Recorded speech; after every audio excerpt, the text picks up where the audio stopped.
السلام علیکم ورحمۃ اللہ وبرکاتہ۔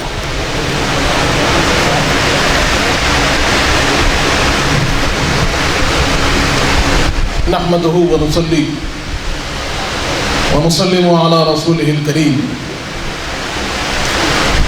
وعلى آله الطيبين الطاهرين وأصحابه الأكرمين أجمعين وعلى من تبعهم بإحسان إلى يوم الدين، أما بعد، وقال تعالى في شان حبيبه الكريم: إن الله وملائكته يصلون على النبي يا أيها الذين آمنوا صلوا عليه وسلموا تسليما اللهم صل على سيدنا محمد وعلى آل سيدنا مولانا محمد وبارك وسلم۔ اے ختم رسل، سید کل، سرور ذی شان، سلطانوں کے سلطان، تم قبلہ دل، کعبہ جاں، مرکز عرفان اور حاصل ایمان، تم سامنے ہو اور میں ہوتا رہوں صدقے، مقصد یہ برآئے احسان کئی تم نے کیے، تم پہ میں قربان، ہاں یہ احسان۔ مشکات نبوت کی ضیاء دیکھ رہا ہوں، صدیق میں، فاروق میں، عثمان علی میں، دیوانے ہیں جو کل سے جدا کرتے ہیں جز کو، دیوانے ہیں جو کل سے جدا کرتے ہیں جز کو، جو بات نبی میں ہے وہی آل نبی میں۔ حضرت شیخ الاسلام علیہ رحمۃ اللہ علیہ وقدس سرہ العزیز فرماتے ہیں کہ ہاتھ جس کے لگ گیا، ہاتھ جس کے لگ گیا قسمت سے دامان حسین، قسمت سے دامان حسین، اس کے دل سے پوچھئے کیا شے ہے فیضان حسین، اس کے دل سے پوچھئے کیا شے ہے فیضان حسین، خود رتن ہے جس کو، خود رتن ہے جس کو جس درجے کا عرفان حسین، خود رتن ہے جس کو جس درجے کا عرفان حسین ہے، انہی قدروں پہ ہر انسان قربان حسین ہے، انہی قدروں پہ ہر انسان قربان حسین۔ تھا خوی حق پر ہمیشہ، تھا خوی حق پر ہمیشہ جو ایخان حسین، بے سر و سامانیہ تھی ساز و سامان حسین۔ برادران عزیز، ہم جانتے ہیں، ہم نے خطابات کو سنا ہے، فضائل اہل بیت کیا ہے ہمیں معلوم ہے۔ قرآن مجید کے ان آیات کو بھی ہم نے سنا جہاں پر اللہ تبارک و تعالی نے اہل بیت اطہار کی محبت کا حکم دیا۔ اللہ فرماتا ہے: قُل لَا أَسْأَلُكُمْ عَلَيْهِ أَجْرًا إِلَّا الْمَوَدَّةَ فِي الْقُرْبَى، کہ اے لوگوں میں تم سے کوئی اجر، کوئی معاوضہ طلب نہیں کرتا، اے حبیب آپ فرما دیجئے۔ اللہ کا حکم ہے کہ اے حبیب آپ بتا دیجئے کہ میں کوئی اجر، کوئی معاوضہ، کوئی بدلہ طلب نہیں کرتا، إِلَّا الْمَوَدَّةَ فِي الْقُرْبَى، کہ میرے قرابت داروں سے محبت کرو۔ دوسری طرف احادیث کریمہ میں حضور پاک نے واضح طور پر فرما دیا، صحابہ کرام نے پوچھا: یا رسول اللہ، من قرابتک ہؤلاء الذین وجبت علینا مودتہم، یا رسول اللہ ہمیں بتا دیجئے کہ یہ آپ کے کون سے رشتہ دار ہیں کہ جن کی محبت ہم پر واجب ہے؟ حضور پاک نے فرما دیا: علی و فاطمہ و ابناہما، یہ علی ہے، یہ فاطمہ ہے، ان دونوں کے دونوں شہزادے امام حسن امام حسین ہیں کہ جن کی محبت اللہ نے ہر ایک مومن پر واجب کر دی ہے۔ قرآن کے حکم سے ہمیں معلوم ہے اہل بیت اطہار کی محبت ہر مومن پر واجب ہے۔ حدیث پاک کے فرمان سے معلوم ہے اہل بیت اطہار کون ہے اور کن کی محبت اللہ نے واجب کر دی ہے۔ یہ مولا علی مشکل کشا کی ذات ہے، یہ سیدہ کائنات کی ذات ہے، یہ امام حسن کی ذات ہے، یہ امام حسین کی ذات ہے کہ جن کی محبت اللہ نے ہر ایک پر واجب فرما دی۔ یہی اہل بیت اطہار کا تعارف قرآن دے رہا ہے۔ ہمیں معلوم ہے قرآن ھدی للناس ہے، لوگوں کے لیے سامان ہدایت ہے، سرچشمے رہنمائی ہے. اور قرآن کہتا ہے انما یرید اللہ لیذھب عنکم الرجس اہل البیت ویطہرکم تطہیرا، کہ یقیناً اللہ تبارک و تعالیٰ نے نبی پاک کے اہل بیت اطہار کو پاک و صاف مزکہ اور مصفہ کرنے کا ارادہ کر دیا ہے. اب ہم نبی پاک کے اہل بیت کو پاک و صاف کر دیتے ہیں. اللہ نے اعلان کیا حضور پاک کی اہل بیت اطہار کی پاکی کا. وہاں پر اہل بیت اطہار میں کون شامل ہے، کون مراد ہے، معلوم نہیں. تو لوگوں نے اعتراض کیا کہ شاید اس میں کوئی اور شامل ہو یا پھر کوئی اور داخل نہ ہو. حضور پاک نے صحیح مسلم کی حدیث میں سمجھا دیا. سنن ترمذی میں حدیث موجود ہے، ابن ماجہ شریف میں حدیث موجود ہے. بی بی ام سلمہ رضی اللہ عنہا گواہی دیتی ہے. حضرت عمر بن ابی سلمہ روایت فرماتے ہیں کہ جب یہ آیت کریمہ نازل ہوئی، حضور پاک صلی اللہ علیہ وسلم ام سلمہ رضی اللہ عنہا کے مکان پر تشریف فرما تھے. دعا رسول اللہ صلی اللہ علیہ وسلم فاطمہ والحسن والحسین وجل لهم بكساء وعلي خلف ظهره وجل له بكساء ثم دعا اللهم هؤلاء اهل بيتي فاذهب عنهم الرجس وطهرهم تطهيرا. پروردگار عالم آیت تطہیر میں قرآن مجید میں آپ نے اعلان فرما دیا کہ آپ میری اہل بیت اطہار کو پاک و صاف کرنا چاہتے ہیں. تو حضور پاک اللہ کی بارگاہ میں دعا فرما رہے ہیں پروردگار عالم یہ میری اہل بیت ہے، فاطمہ میری اہل بیت ہے، حسن میری اہل بیت ہے، حسین میری اہل بیت ہے، علی میری اہل بیت ہے. آپ نے میری اہل بیت کو پاک و صاف کرنے کا اعلان فرمایا ہے. یہ میری اہل بیت ہے، ان کو پاک و صاف کر دیجیے، ان کو مزکہ اور مصفہ کر دیجیے. قرآن نے اہل بیت کی محبت کا حکم دیا، حدیث پاک نے اس کی تفسیر کر کے سمجھا دی. قرآن نے اہل بیت اطہار کی پاکی کا بیان فرمایا، حدیث پاک نے اس کی تفسیر کر کے فرما دی. قرآن میں اہل بیت اطہار کی سخاوت کا ذکر آتا ہے، ان کی سرداری، ان کی فضیلت کا ذکر آتا ہے. آیت مباہلہ میں اللہ تبارک و تعالی اعلان فرما رہا ہے فَقُلْ تَعَالَوْا نَدْعُوا أَبْنَاءَنَا وَأَبْنَاءَكُمْ وَنِسَاءَنَا وَنِسَاءَكُمْ وَأَنفُسَنَا وَأَنفُسَكُمْ ثُمَّ نَبْتَهِلْ عَلَيْهِ وَنَجْعَلْ لَعْنَةَ اللَّهِ عَلَى الْكَاذِبِينَ. کہ اے حبیب آپ بلا لیجیے، آپ اعلان کر دیجیے کہ تم اپنے بچوں کو لے کر آؤ، ہم اپنے بچوں کو لے کر آئیں گے. تم اپنی عورتوں کو لے کر آؤ، ہم اپنی عورتوں کو لے کر آئیں گے. تو اپنی جانوں کو لے کر آؤ، ہم اپنی جانوں کو لے کر آئیں گے. پھر ہم اللہ کے سامنے مباہلہ کریں گے اور دعا کریں گے کہ اللہ تعالیٰ جھوٹوں پر اپنی لعنت ہو. یہاں پر اللہ نے حکم دیا اپنے بچوں کو لانے کا.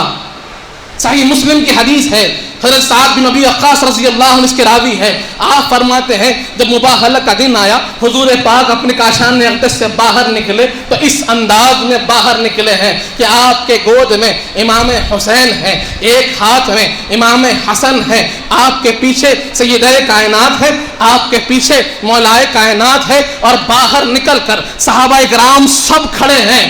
اللہ کے سامنے حضور عرض کرتے ہیں اللہم ہؤلاء اہلی، اور اعلان فرما دیا. آپ نے بچوں کو لانے کا حکم دیا، حسین و حسن میرے بچے ہیں. آپ نے عورتوں کو لانے کا حکم دیا، فاطمہ وہ عورتوں کے مقام پر ہے. اور آپ نے میری جان کو لانے کا حکم دیا تو علی میری جان ہے. حضور پاک نے اس آیت کی تفسیر کر کر بتا دی. ہم کو یہاں دیکھنا کیا ہے، میں تمہید باندھ رہا ہوں، میرا مقصد کوئی اور ہے. قرآن اہل بیت اطہار کا حکم دے رہا ہے، اہل بیت اطہار کی محبت کا حکم قرآن میں، ان کی عظمت کا چرچا قرآن میں، ان کے مقام کا چرچا قرآن میں، ان کی سخاوت قرآن میں. اور یہاں تک کہ اللہ نے حکم دیا آیت درود میں، اللہ فرماتا ہے ان اللہ وملائکتہ یصلون علی النبی یا ایھا الذین آمنوا صلوا علیہ وسلموا تسلیما. کہ اللہ نبی پاک پر درود بھیجتا ہے، اپنے محبوب پر درود بھیجتا ہے. اللہ کے فرشتے اپنے حضور پاک پر درود بھیجتے ہیں. اے لوگو تم بھی میرے حبیب پر درود و سلام بھیجو. آیت میں حکم کیا ہے کہ حضور پاک پر درود و سلام بھیجنا. صحابہ کرام درود بھیجنے لگے تو حضور پاک نے اعلان فرما دیا لا تصلوا علی صلاۃ المطیرہ، کہ اے لوگو، اے میرے صحابہ مجھ پر ناقص درود نہیں بھیجنا، ادھورا درود نہیں بھیجنا. صحابہ کرام نے پوچھا یا رسول اللہ ما الصلاۃ المطیرہ، یہ ناقص درود کیا ہے؟ حضور پاک نے فرمایا تقولون اللہم صلی علیہ وتقفو، کہ تم کہتے ہو اللہم صلی علی محمد اور رک جاتے ہو، بل قولوا اللہم صلی علی محمد وعلی آل محمد۔ اللہ نے حضور پاک پر درود کا حکم دیا، حضور پاک نے کہہ دیا کہ جب تک تم میری اہل بیت پر درود نہ بھیجو گے تمہارا درود مکمل نہیں۔ اسی پر امام شافعی فرماتے ہیں اے لوگو تمہیں اہل بیت اطہار کی عظمت کا اندازہ نہیں، ان کے فضائل کا اندازہ نہیں، تو یہ بات تمہارے لیے کافی ہے کہ جب تک نماز میں تم اہل بیت اطہار پر درود نہیں بھیجتے تمہاری نماز ہی مکمل نہیں ہوتی۔ قرآن اہل بیت اطہار کی محبت سکھا رہا ہے، ان کی عظمت بتا رہا ہے، اور اس کی تفسیر احادیث کریمہ میں حضور پاک کر کر بتا رہے ہیں۔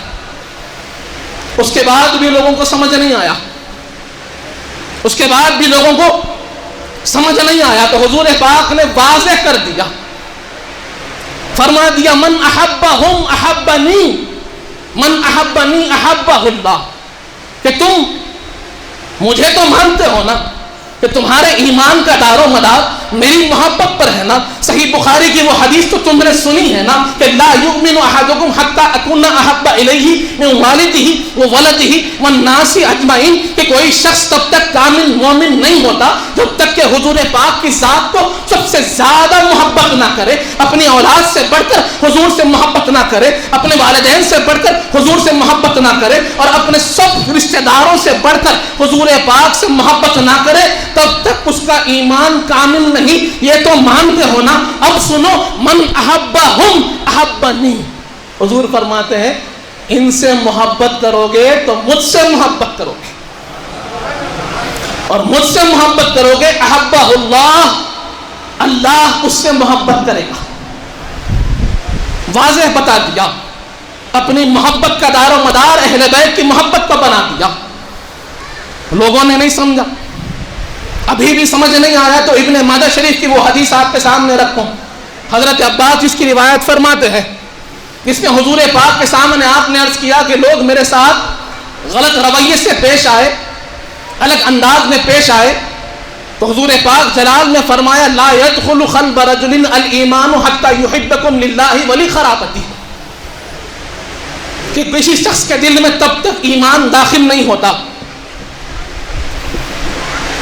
کسی شخص کے دل میں اس وقت تک ایمان جاگزین نہیں ہوتا جب تک کہ وہ میری اہل بیت سے اللہ کی خاطر اور حضور پاک کی قرابت کی خاطر محبت نہ کرے، اس دل میں ایمان نہیں آتا۔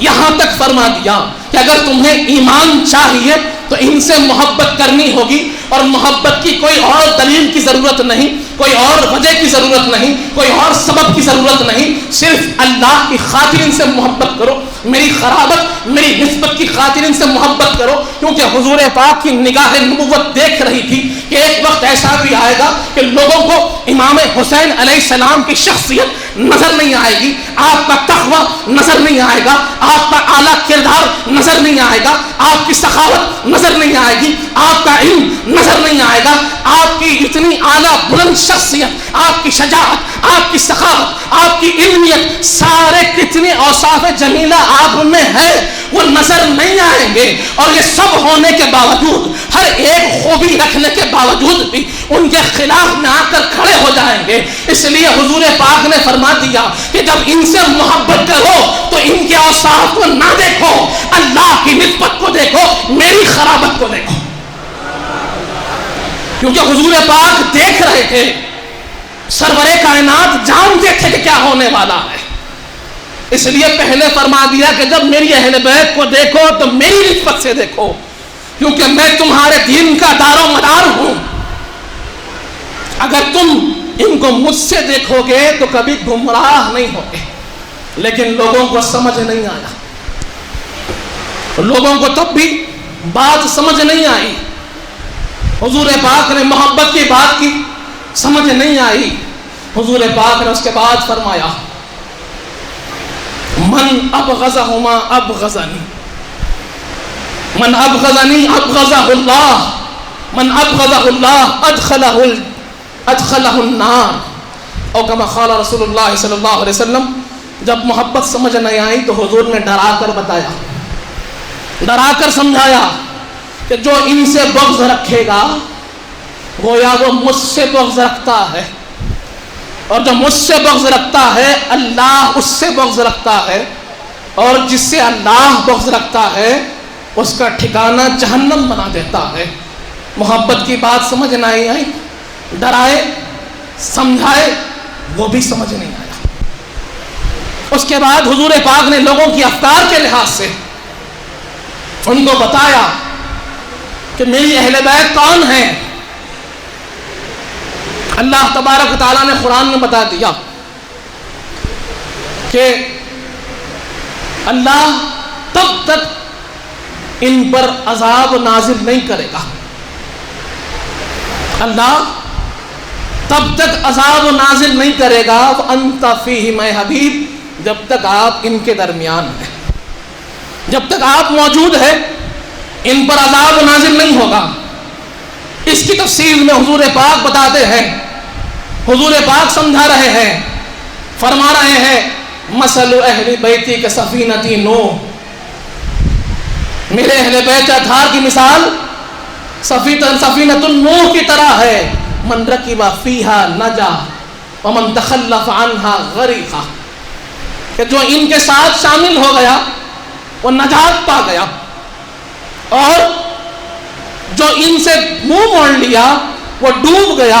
حضور پاک اس انداز میں سمجھا رہے ہیں کہ کم سے کم ڈر کر تو مخالفت نہیں کریں گے، لیکن لوگ نہیں مانے اور جگہ جگہ مخالفتیں ہونے لگی۔ حضور پاک نے آگے فرمایا، ارشاد ہوا،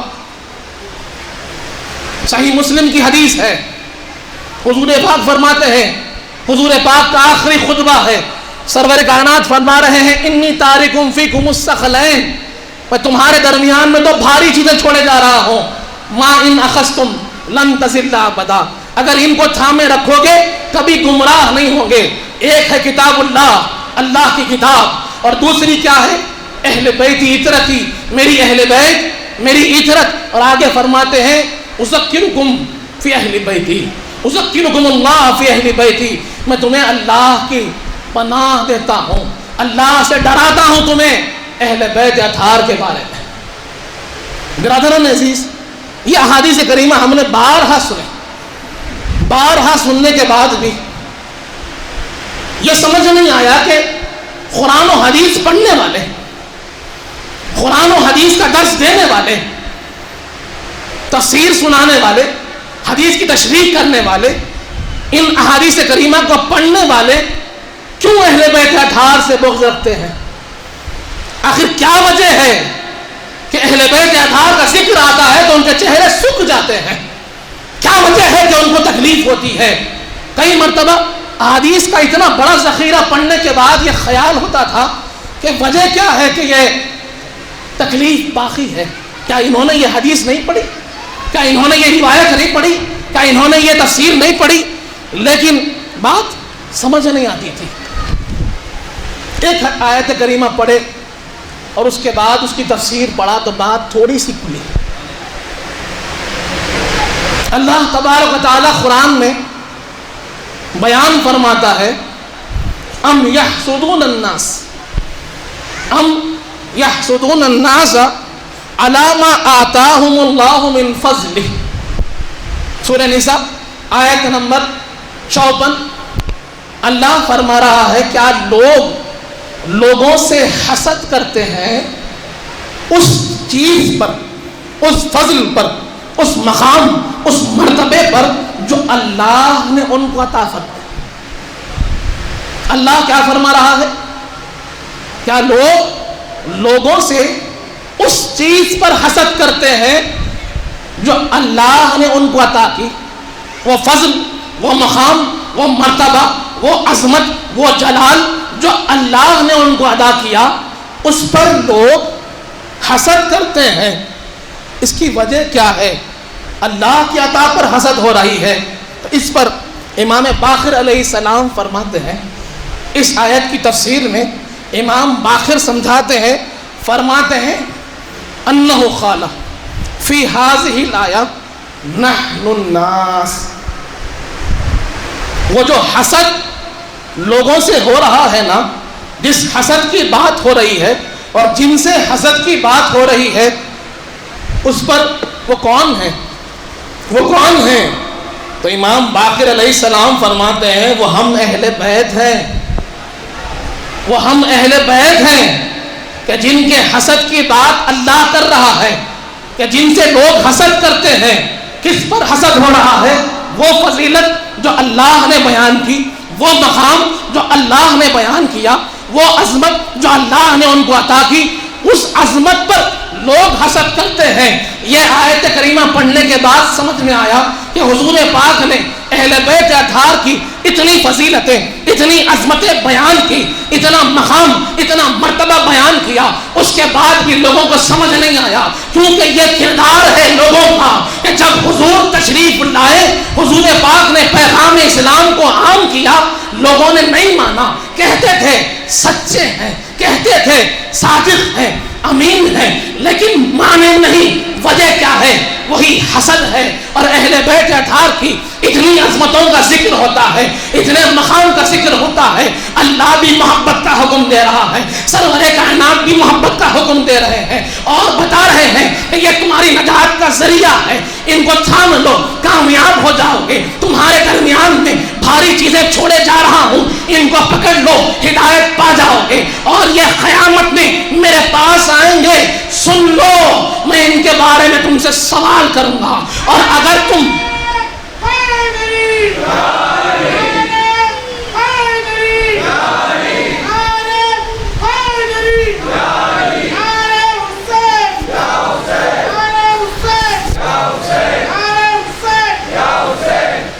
برادران عزیز، تو میں عرض کر رہا تھا کہ حضور پاک نے ہر ایک فضیلت جو ایک کسی کو بھی حاصل ہو سکتی ہے، ساری فضیلتیں، چاہے وہ فضیلت نسب کے اعتبار سے ہو، حسب کے اعتبار سے ہو، بقا کے اعتبار سے ہو، یا پھر کردار کے اعتبار سے ہو، اخلاق کے اعتبار سے ہو، محبت کے اعتبار سے ہو، نجات کے اعتبار سے ہو، ہدایت کے اعتبار سے ہو، کسی اعتبار سے کسی فضیلت کو جو کچھ فضیلتیں ہو سکتی ہیں سب کی سب اللہ نے اہل بیت اطہار میں جمع کر دی، حضور پاک نے واضح طور پر بیان کر دیا، تب بھی لوگ نہیں مانے، تب بھی لوگ حسد کرے، تب بھی لوگ مخالفت کرے، تب بھی لوگ قتل پر آمادہ ہو گئے، اور یہاں تک کہ بھوکا پیاسا رکھ کر قتل کر دیا۔ اس کی وجہ کیا ہے؟ تو امام باقر نے سمجھائی، کیونکہ لوگ ہم سے جلتے ہیں، حسد کرتے ہیں۔ آج بھی جو مخالفت ہے اس کی بنیادی وجہ یہ ہے کہ ان کے دل میں نفاق ہے، ان کو اہل بیت اطہار کی محبت، ان کی عظمت ہضم نہیں ہوتی، تبھی تو ساری روایتوں کے بعد بھی کچھ نہ کچھ کرتے ہیں، اور جب مخالف میں نہیں بول سکتے تو مخالف کو ابھارتے ہیں، مخالفین کی تعریف کرتے ہیں، جو ان کے مقابل میں کھڑے ہوئے ان کی واہواہی کرتے ہیں، ان کو رضی اللہ کہتے ہیں، ان کو رحمت اللہ کہتے ہیں۔ نہ وہ کردار ہے، نہ اخلاق ہے، کچھ نہیں ہے، پھر بھی ان سے محبت کا اظہار ہے۔ وجہ کیا ہے؟ کیونکہ ان سے حسد ہے، اہل بیت کے ذکر سے تکلیف ہوتی ہے۔ برادران عزیز، اب جس کو تکلیف ہوتی ہے ان کا عالم کیا ہوگا؟ جو اہل بیت اطہار سے بغض رکھتے ہیں ان کا ٹھکانہ کیا ہوگا؟ ان کی نمازوں کا کیا ہوگا؟ ان کے روزوں کا کیا ہوگا؟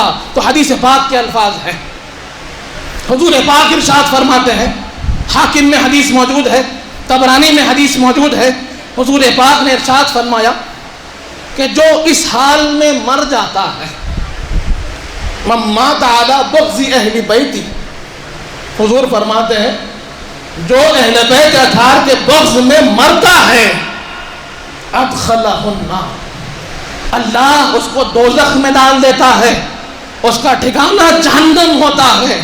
صحابہ کرام یہ سن کر تعجب کیے، عرض کیا یا رسول اللہ، ان ساما وصلہ، اگر وہ روزہ رکھتا ہے، نماز پڑھتا ہے، حج کرتا ہے، صدقہ کرتا ہے، خیرات کرتا ہے، چھلوں کو جاتا ہے، باہر گھومتا ہے، تبلیغ کرتا ہے، اسلام کی دعوت دیتا ہے، اگر شملہ باندھتا ہے، اگر داڑھی رکھتا ہے، اگر جبہ پہنتا ہے، یہ سارے اوصاف اس کے اندر اگر ہو، کیا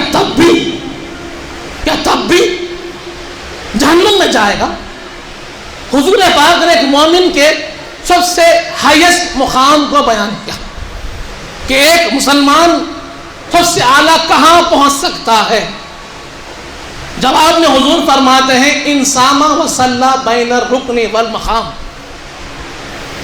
کہ اگر وہ حالت روزہ میں ہے، نماز پڑھ رہا ہے، رکن اور مقام ابراہیم کے درمیان یعنی بیت اللہ کے سامنے کھڑے ہو کر بھی نماز پڑھ رہا ہے، سب سے بڑی نماز، 1,00,000 کا ثواب، اللہ کے گھر کے سامنے کھڑے ہو کر نماز پڑھ رہا ہے، حالت روزہ میں کھڑا ہوا ہے، ہو سکتا ہے کہ رمضان ہو اور اس عالم میں اور ثواب بڑھ جاتا ہے۔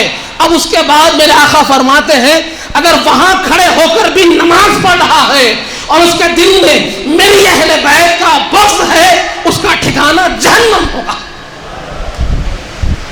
برادران عزیز، سرور کائنات نے بارہا سمجھا دیا اور حدیث پاک میں آخر میں ارشاد فرمایا کہ اگر تم ان سے مخالفت کرو گے تو اللہ ان نشانیوں کو ظاہر کر دے گا جس کا اللہ نے وعدہ کیا ہے۔ وہ کیا ہے؟ وہ قیامت کی نشانیاں ہیں۔ حضور فرماتے ہیں کہ اگر تم اہل بیت اطہار کی مخالفت کرو گے، ان سے جنگ کرو گے، تو پھر اللہ قیامت کو نازل کر دے گا۔ وجہ کیا ہے؟ وجہ ہے احادیث کریمہ۔ حضور پاک نے فرما دیا ستارے امان اہل الارض، کیا ہے؟ ستارے جو ہے النجوم امان اہل الارض، ستارے اہل ارض کا امان ہے، وہ اہل بیتی امان اہل الارض، وہ اہل السماء کا امان ہے، اور میری اہل بیت زمین والوں کا امان ہے۔ حضور فرماتے ہیں کہ ستارے آسمان والوں کا امان ہے۔ وہ کیسے؟ ہمیں معلوم ہے اجنہ کیا کرتے تھے؟ اوپر جاتے تھے، فرشتوں کی باتیں سنتے تھے، فرشتوں کی باتیں سنتے نیچے اتر آتے۔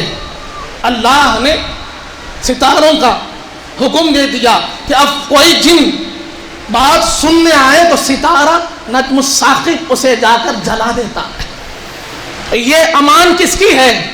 یہ ستارے امان آسمان والوں کی ہے۔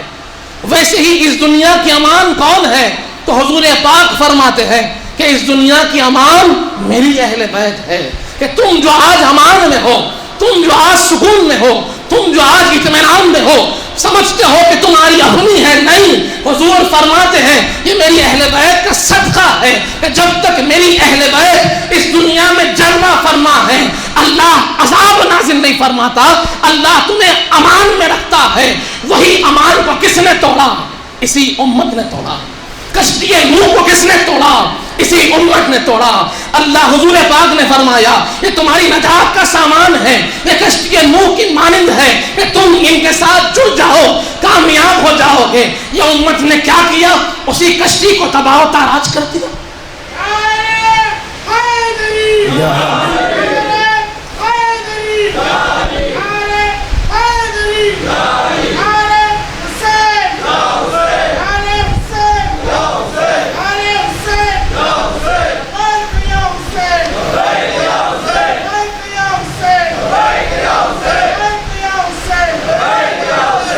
برادران عزیز، اہل بیت کو کشتی نوح کہہ کر حضور نے تعارف دیا، کہا کہ ان سے جڑ جاؤ، نجات پا جاؤ گے۔ اس امت نے کیا کیا؟ وہ صحابہ تو جڑ کر بتا دیے، صدیق اکبر اہل بیت اطہار کو کاندھوں پر بٹھا لیے، فاروق اعظم منبر سے نیچے اٹھا کر وضو بٹھا لیے، اپنے بیٹے کو کہا کہ ان سے بہتر کوئی نہیں۔ حضرت ابو ہریرہ اپنے ہاتھوں میں ان کے ختموں کو اٹھا لیا اور بتا دیا کہ یہ کشتی نوح ہے، ان سے جڑ جاؤ، کامیاب ہو جاؤ گے۔ دنیا میں بھی کامرانی تمہاری ہوگی، آخرت میں بھی کامرانی تمہاری ہوگی۔ اور لیکن یہی امت کے لوگ تھے، یہی امتی ہیں، کلمہ گو مسلمان ہیں، اپنی نجات کی کشتی کو خود ڈوبے دیا، خود تباہ و تاراج کر دیا. حضور پاک نے کہا میری اہل بیت کو پہچانو, میری اہل بیت کو جانو, اس دنیا کا امان ہے, یہ تمہارے درمیان رہیں گے, تم سکون میں رہو گے, کیونکہ رب ذوالجلال نے وعدہ کیا ہے جب تک میں موجود ہوں, جب تک میری آل موجود ہے تم پر عذاب نہیں ہوگا. اس آل کو مٹانا کس نے چاہا, اس گھر بار کو لوٹنا کس نے چاہا, یہی امتیوں نے چاہا. کلمہ کو مسلمان تھے, دنیا کی طرف ظالم کا ڈر اہل بیت کی دشمنی پر آمادہ کر دیا. اور جب ہم کربلا کے حالات کو پڑھتے ہیں, کربلا کے حالات کو دیکھتے ہیں, سنتے ہیں, تو ہم جانتے ہیں کہ وہاں پر قیامت آ ہی جاتی ہے. جب امام ہمام کی شہادت عمل میں آئی, آپ نے اپنی جان دے کر اسلام کو بچا لیا. حضرت عبداللہ بن حنظلہ فرماتے ہیں خدا کی قسم, فرماتے ہیں کہ خدا کی قسم ہم نے یزید کی بیعت اس وقت توڑی جب اہل مدینہ کو اس بات کا یقین ہو گیا تھا کہ اگر ہم یزید کی بیعت نہیں توڑیں گے اللہ کی طرف سے پتھروں کی بارش ہو جائے گی. کون ہے؟ صحابی رسول ہے, فرماتے ہیں کہ ہمیں یقین ہو گیا تھا کہ اگر یزید کی بیعت نہیں توڑیں گے تو پھر ہم پر پتھروں کی بارش ہو جائے گی. ابو نعیم لکھتے ہیں کہ جب شہادت امام ہمام ہوئی تو انہوں نے دیکھا کہ آسمان پر سورج گہن لگ گیا, ایسا گہن کہ تارے نکل آئے, دن چھپ گیا, رات تاریک ہو گئی, اور جب سورج گہن دور ہوا تو آسمان پر ایسی سرخی طاری ہو گئی کہ وہ چھٹ نہیں پا رہی تھی. 6 ماہ کے بعد سرخی چھٹی. تاریخ الخلفاء میں امام سیوطی لکھتے ہیں کہ بیت المقدس کے جس پتھر کو اٹھایا جاتا وہاں سے تازہ خون نکلنے لگا. لوگ کہتے ہیں کہ ہم کھانا پکاتے خون بن جاتا, تاریکی چھا جاتی, جن رونے لگے, آوازیں آنے لگی, ہال گھبراہٹ ہونے لگی, لوگوں کی جوانیاں بڑھاپے کی طرف جانے لگی. سارے علامات قیامت ہمارے سامنے آ گئے تھے. ہمیں یقین ہو گیا تھا کہ اب ہم پر قیامت نازل ہوگی. یہ قیامت کو کس نے کھینچا تھا؟ اللہ کا یہ عذاب کیوں آ رہا تھا؟ کیونکہ یہی امت کے کلمہ پڑھنے والوں نے اہل بیت اطہار کو شہید کیا اور خرید تھا کہ قیامت نازل ہو جاتی. اور میرا یہ دل میں خیال آتا ہے یقیناً قیامت نازل ہو جاتی اگر وہاں پر عابد بیمار امام سجاد نہ ہوتے. اللہ نے امام سجاد کو, بی بی زینب کو, بی بی سکینہ کو, حسن مثنی کو اس لیے باقی رکھا تاکہ دنیا بچ جائے. اگر یہ اہل بیت مٹ جاتی یہ دنیا بھی قیامت پر چھا جاتی, قیامت یہاں پر نازل ہو جاتی. کیونکہ حضور پاک نے بیان کر دیا تھا کہ یہ امامان جو دنیا کا ہے میری اہل بیت ہے, یہ تمہارے درمیان رہیں گے, تم پر امان رہے گی. اگر یہ مٹ جائیں گے یہ دنیا کو اللہ مٹا دے گا.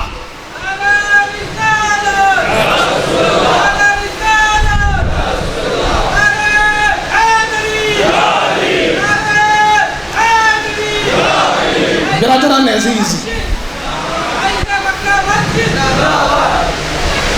اگر ہم احادیث کو پڑھتے ہیں تو معلوم ہوتا ہے کہ کتنا بڑا نقصان ہوا.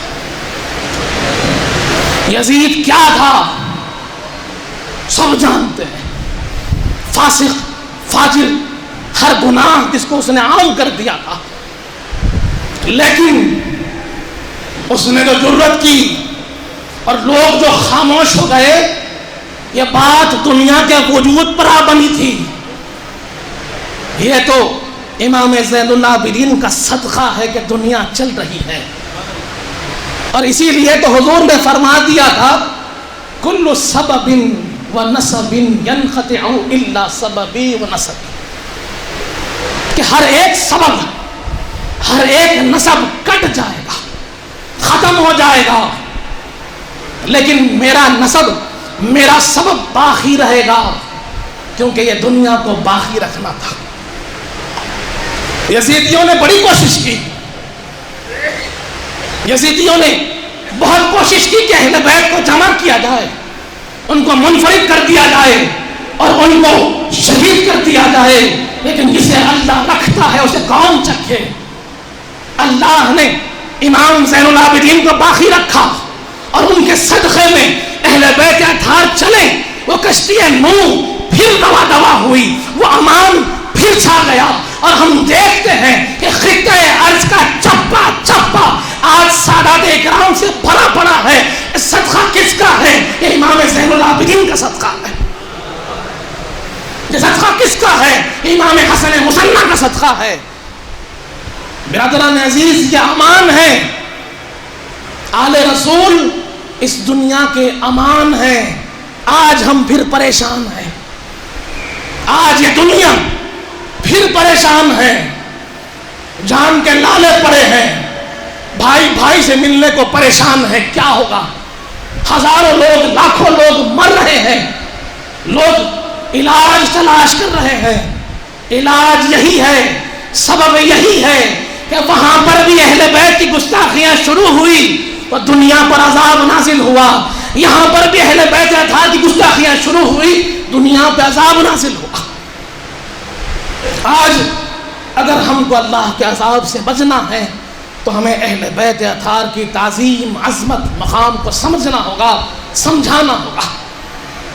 اس بات کو سمجھیں برادران عزیز، یہ نفوس قدسیہ کوئی معمولی شخصیت نہیں، ان کی فضیلت قرآن میں، ان کا مقام قرآن میں، ان کے مقامات احادیث میں، اور ہم جانتے ہیں یہ کڑی کہاں تک چلنے والی ہے، امام مہدی تک یہ کڑی چلے گی۔ امام مہدی اسی خانوادے کے چشم و چراغ ہوں گے، اہل بیت اطہار کے امام ہوں گے، اور وہی پھر دجال کو ختم کریں گے، نظام اسلام کو قائم کریں گے۔ تو نظام اسلام شروع ہوا حضور پاک سے، بتایا گیا کربلا میں امام حمام نے اس کو بتایا ہے، اور پھر قائم ہوگا تو امام حمام کے شہزادے امام مہدی سے قائم ہوگا۔ تو اگر آپ کو کامیابی، ہم کو کامیابی چاہیے تو ہمیں اہل بیت سے جڑنا ہوگا، ان سے دور نہیں جا سکتے، ان کے غم میں غمگین ہونا ہوگا، ان کی خوشی میں خوشی منانا ہوگا، ان کے ہر ایک ذکر کو سننا ہوگا۔ کیوں؟ یہ ہماری امان ہے، یہ سلامت تو ہم زندہ، وہ خوش تو ہم خوش، وہ ناراض تو ہم ناراض، کیونکہ ان کی خوشی اللہ کو خوش کرتی ہے، ان کی ناراضگی اللہ کو ناراض کرتی ہے، اور جب پروردگار ناراض ہوتا ہے تو عذاب نازل ہوتا ہے۔ اس بات کو سمجھیں برادران عزیز، باتیں بہت ہیں لیکن آواز ساتھ نہیں دے رہی۔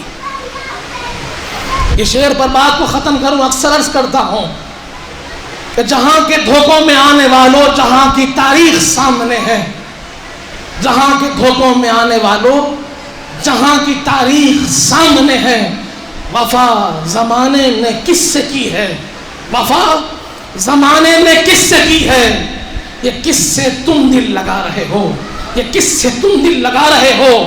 اور ایک بات عرض کر دوں کہ حسینیت جسے کہیے وہ سب کے بس کی نہیں، حسینیت جسے کہیے وہ سب کے بس کی نہیں، خدا کی دین ہے وہ جس کو سرفراز کرے۔